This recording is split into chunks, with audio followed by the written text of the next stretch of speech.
There's a big vote in New York today that impacts the criminal probe into the Trump Organization. Today, New Yorkers will vote for the next DA. Whoever replaces Cy Vance when he leaves in December inherits this Trump Organization case that's been heating up. Indeed, there's reports it's expanding into a broader cross-section of Trump executives. Prosecutors looking at Matthew Calamari. You may recognize his name. He was once a bodyguard, and he's under investigation for whether he also received tax-free goodies. The Wall Street Journal reporting is also now confirmed by sources who spoke with NBC News. Prosecutors suggesting he needs his own lawyer.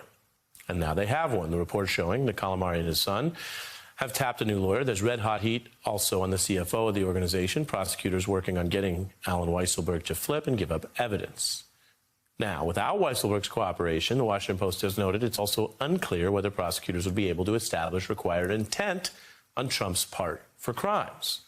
So to be clear and fair, this is heating up, but there's reporting that suggests prosecutors still need more evidence. The case, though, is clearly expanding to people who are very close to Donald Trump. I want to bring in a former Trump Organization executive, Barbara Rez, author of Tower of Lies, what my 18 years of working with Donald Trump reveals about him, and former federal prosecutor Joyce Vance. Barbara, we'll get to you on the people. I want Joyce to begin by just walking us through what it means that this investigation appears to be going up and down the ladder. It's a really interesting stage in the investigation, Ari. It looks like a full court press on all potential witnesses who could cooperate directly against people at the top of the Trump Organization, the former president and his children. And something I think we should caution your viewers is that it's very difficult to know what's happening in a prosecution from the outside. We're hearing reporting that prosecutors have sort of hit a little bit of a hurdle, that they're not able to flip some of the witnesses that they would like to have. But sometimes that can just mean that prosecutors are using investigative techniques that they don't want to compromise by revealing too much. So we don't know exactly what's going on here. It's fair to say, though, that prosecutors have reached the level of witnesses, and I view these people as potential witnesses. They are certainly target defendants. Prosecutors would likely prefer to have their testimony in exchange for a cooperation agreement. They are now at the level in the Trump Organization that suggests they're at the point where they have difficult decisions to make about who gets prosecuted and who gets a pass. Barbara, tell us about Matthew Calamari. I hired Matt.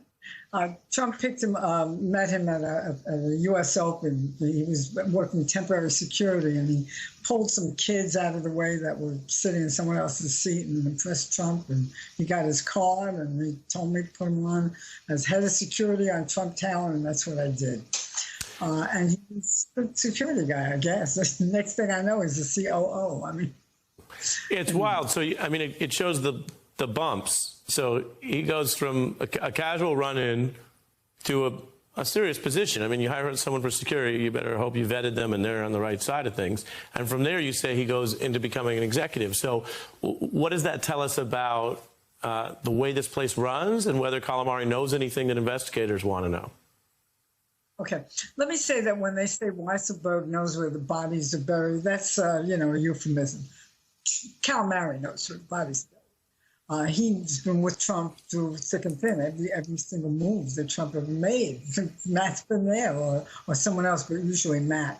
And he might not know anything financial, but he probably was sitting around when things were discussed. So he probably has information. The thought that Trump gave him something to engender his loyalty, that's not new. Trump was doing that all along. He gave out little things that, like tickets to the Open, and he gave out big things like cars. I mean, anything.